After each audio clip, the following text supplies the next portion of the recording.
Hi, I'm Kenny Anderson, Director of Multicultural Affairs for the City of Huntsville, and welcome to Impact. Each week we bring you information about great things that are happening in our community, and today will be no different.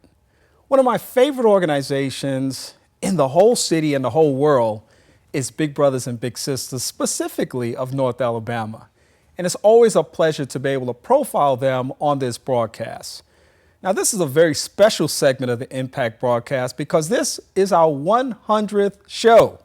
And we are absolutely excited to not only have that to celebrate, but also the great successes of this great organization in this community, Big Brothers and Big Sisters of North Alabama. Joining us one more time is the CEO and Director. I gave you another title of that organization, Executive Director, Emmett Moore. Welcome back to the broadcast, man. Well, thank you very much, and congratulations on your 100th show as well. Thank you. You know, we like celebrating things, and we celebrate success and great organizations, so you were just the perfect fit for this celebration. Thank you for being here. Thank you. Rebekah Schmidt is the Resource Development Director, always smiling. You know, you got a money smile right there.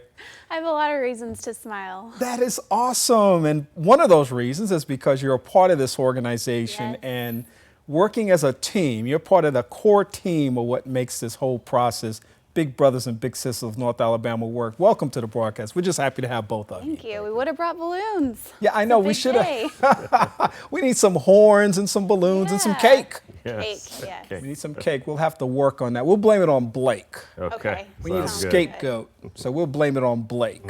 And good. maybe he'll whip something up before the end of the show, a cupcake or something. Yeah. Come on, Blake, do something. But anyway, guys, listen, it is really great to have you back because we get a chance to actually engage throughout the year. So this is not an incidental visit or discussion. It's not like I'm so detached from what you're doing. I'm happy to have you on today because you're continuing to lead as an organization that touches the lives of young people every day. And I just think it's an amazing story to learn about Big Brothers and Big Sisters. So let's remind our audience again who you are and what you do essentially in our community. And then we'll talk about some more specific things about the organization. Okay. Well, Big Brothers Big Sisters is a mentoring organization. We mentor children primarily from single-parent families, ages 5 to 18. We take children who are struggling in school, or maybe their father has just left the home, or they have some sort of difficulty that's going on in their lives. And we take those children and we match them with caring, loving adult mentors who will take them out into the community, introduce them to new things, spend time with them, eat with them, introduce them to new experiences, teach them how to interact with other adults and such. It's just an opportunity for an adult to share his or her knowledge with a child and their experiences with the child and help that child develop into a great human being themselves. And we hear stories all the time about how working with young people matters most, but it is most effective when it involves a personal relationship where people are really up close and personal and having a chance to engage the person that they're working with. And I love the concept by which you guys operate, bigs and littles. Tell us about the big little thing and how that works in the organization. It's really a lifelong friendship. When you sign up to be a big brother or big sister, we ask for a minimum of a 1-year commitment. But what you get out of it is a lifelong friendship with this little. And long after you've moved to another city or your little's graduated high school, we still want you to be involved in that child's life. A lot of our bigs include their littles in their wedding ceremonies. We have a big and little, the big's getting married this summer, and he created a position in his wedding for his little. He's going to be the little brother instead of a ring bearer and get to participate. And that's really what it's all about. It's about being there for them through thick and thin for the long run. So you ask for a minimal commitment from people, which is something. A minimum of 1 year. Minimum of 1 year, and how much time during a week? 4 hours a month is what we ask. We have some bigs who meet regularly with their little and some who do 1 hour a week. We have some who spend more than that. We have some bigs who work out on the arsenal and they're in the military and they travel a lot. So maybe they're only in town 1 week a month, but they spend their 4 hours and they communicate regularly with the little and send them postcards from Japan and all the cool places they travel. So And it's possible to integrate one's little for big into their life. It's not like really doing something extra. It's kind of like just making their life a part of your life. So if you're in a bowling league or you play softball, you go to a religious service once or twice a week, you go to some kind of a festival or celebration, just incorporate the little into your life. Our littles, they love to be picked up and go grocery shopping with their bigs. I hear that all the time. The little just wants to go walk around Publix or Kroger and learn to shop off of a list and a budget. Some of our littles, they love going to the car wash. It's the silliest thing, but when their big goes through the car wash on a Saturday, that's the best part of their weekend. And, you know, through that, just having conversations with them, asking them about school, how are their friends, if, you know, the child's getting bullied, you have the opportunity to talk about that and just impart your wisdom onto that child. Well, you know, Becca, you're bringing up a great point, too, and I know, Emmett, you know this, and it's something that you promote through your own commitment as a big brother.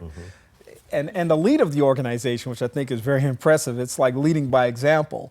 This idea that there's so much that we take for granted. You know, it's this big thing that we're planning, a vacation, a celebration of some type, and we put so much energy into it, and we got to have it exactly right, and we got to know these exact dimensions of things and numbers surrounding things. I mean, we go through all of these gymnastics. Guilty. Right, I am too. The perfect event.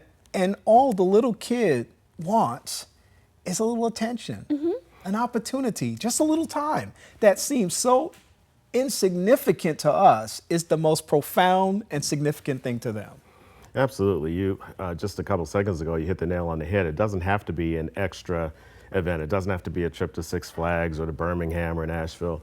Just incorporating that child in your daily life. You'd be surprised at how many kids benefit from seeing their big brother or big sister interact with a store clerk and know how to learn how to shake someone's hand and look them in the eye and introduce themselves. That's something that a lot of our kids don't see, and that a lot of us who did grow up with two parents in the home or with mentors, you know, we lose sight of that and forget how important that is and kind of take it for granted. But there are a lot of our young people today who benefit from something as simple as that. Knowing what healthy foods to choose when you go to the grocery store, and knowing how to shop and look for discounts and you know how to buy things, shop smartly and things of that nature. But just incorporating them in your daily, everyday life, showing a child attention, one-on-one attention, is what's so important for our kids. Yeah, and whereas many of your kids may come from impoverished situations, that's not necessarily always the case uniformly. And I think there's this perception that if a kid needs a big, then they're in this most, you know, deprived circumstance or experience. And that's not the case. You know, there are homes where there are actually two parents where kids are deprived. Yes. So the whole perception of, you know, a person comes from a certain experience or is in a specific program suggests something is absolutely not correct. Yes. And you really are giving kids a chance to, as you said, Emmett, learn about life skills. As you said about Becca, experience a broad range of experiences and relationships. Yes, some of our most effective matches are when a child has skipped a grade or is very advanced, but sometimes that puts them back socially. So if you give them a big to help work with their social skills, you can also, you know, they can work on the school stuff, work on that, but the social and the emotional support is just as important. And I think that there's a lot of kids in this community particularly who may come from military homes. We serve a lot of military kids. The parents are deployed. Maybe the parents come back and there's some issues resettling. We serve several of those families, and there's a lot of different demographics in Huntsville, so we cover a wide range. Yeah, so the kids are not monolithic. That's the point I'm making. It's a whole variety of opportunity inside of this pool of young people that someone can actually build a relationship with. Every January is National Mentoring Month, and one time a year you really get a chance to shine the light on this organization as well as all the other organizations that are making this kind of thing happen. And they're always, I think, citywide, nationwide, and even around the world, this emphasis on mentoring and why that's so important. You've already alluded to some of the reasons why that's so important, to have a mentor and mentoring across the lifetime, for example. We think about the mentoring relationship only being an adult to a child, and at my advanced age, I need a mentor, and I appreciate older people who put me under their wings and keep me there and keep me balanced and continue to share perspective with me about life. This whole notion of mentoring is not about doing something simple and easy. It's about commitment, it's about dedication, and it's about building relationship. But we know it is essential to the success of young people. And in the absence of that, we have some challenges. Is that right, Emmett? Absolutely, we definitely have some challenges. In fact, with the little brother that I'm matched with, I've gotten to see him have some struggles with his home life, and see his grades go down after a certain family tragedy, if you will, happened, and seeing his grades go down and his appearance go down as a result of that, and so trying to stay involved in his life and help him try to stop that downward spiral is something that I'm focused on and that he definitely needs, and it's a collaboration with his grandmother that's raising him, and to get together, put our minds together, talk about the things that he needs, and together be able to try to turn things around for him.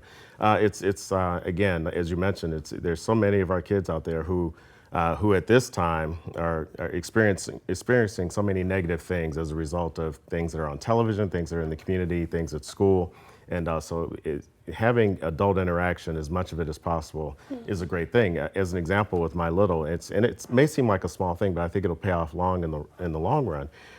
He didn't pray before meals before I met him, and praying before meals is something that I regularly do.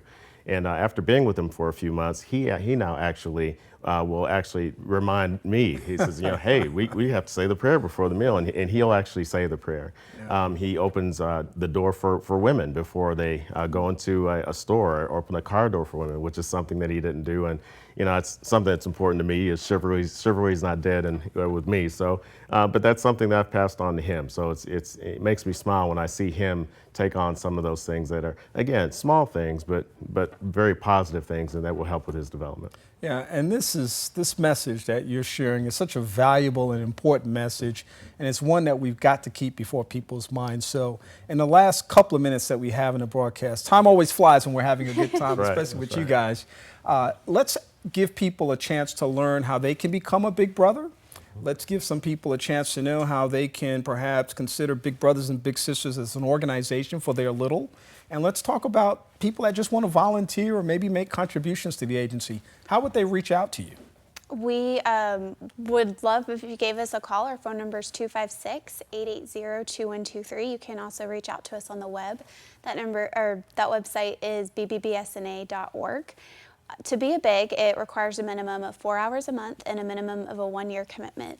We have 2 separate programs that fit different people's schedules. We have a community program where you meet out in the community like we've talked about today. And if you're a working professional or a student and you maybe don't have as much time outside of your workday to give, you can join our school-based program where you go on your lunch hour during work and meet with your little. And that's a very valuable time to have someone come to school that is all that little, for that little, and just there for them. Something a lot of people know about Big Brothers Big Sisters is when you're matched with a child in our program, you're never alone. We have a case manager who's assigned to you to help you. So as you have things come up with the parent, or you see the little struggling with something and you don't know how to help them, your case manager will be calling to check in every month, and that's something you can address then. As we close, let me ask this question, and then I'm going to offer a challenge to the community. How's that? That's great. How many littles do you have waiting for bigs at this time? Well, it's the 100th episode, and we actually have 100 littles on our waiting list right now. Wow. So in honor of the 100th episode, this was not my challenge, but you just played right into it. In honor of the 100 challenge, we want at least 10 people to make a call to Big Brothers and Big Sisters and reach out and say, I want to be a Big Brother, Big Sister. And say you were on the show so we can measure it. Absolutely. Let's make that happen, Huntsville. Let's make that happen. 10 people. We want you to reach out to Big Brothers and Big Sisters and become a part of the solution. That's what we want you to do in honor of the 100 show that we're having today. But here's the other challenge. If every church, mosque, and synagogue in this community, if every civic organization, if every academic institution, if every fraternity and sorority would just collectively, I'm not even saying they need to do it collectively as an organization, would say we're going to commit one person from our organization in the next year to become a big brother or big sister. And I know we have about 600 to 700 churches in this community alone, and fraternities, sororities, civic organizations, social organizations all over the place. If every one of those listening to the show today would say, okay, at our next meeting, here's what we're going to do. Or sometime in the next 2 to 3 months, we're going to come together collectively. We're going to identify one person from this massive organization, churches that have hundreds of members, educational institutions that have hundreds of faculty members and students, one person from that organization to commit over the next year to be a big brother, big sister. You will have hundreds of big brothers and big sisters. In fact, you'll have a waiting list for littles. That would be great. Wouldn't that be powerful to reverse that process where you now have a waiting list for littles? You don't have enough bigs in order to, or enough littles to accommodate the bigs that are wanting to step up to be big brothers and big sisters. Wouldn't that be an amazing thing? That would be wonderful. And it would put a smile, keep a smile on both of these guys' faces, because they're already smiling all the time. We love it. Emmett Moore, he's the Executive Director of Big Brothers Big Sisters. Thank you for being here today. Thank you, Kenny. Appreciate it. Rebekah Schmidt, thank you. Thank you so much. Resource Development Director, you got a fun job. You get out there and make it all happen every day. We thank you both for being here. We really appreciate the work that you're doing, and we're so glad that you could be a part of our 100 show. Well, thank you for having us. We're glad that you could be a part of our 100 show as well, right here on Impact with Kenny Anderson, and we're always delighted to bring you great information about the great community that we all live in, the one that we love so much, and the one that each and every one of us should pledge every day to refuse to be less than what it is capable of being. By supporting big brothers and big sisters, you can do just that, and I hope that you will consider that. For Impact with Kenny Anderson, we'll see you again on our next broadcast. Have a great day.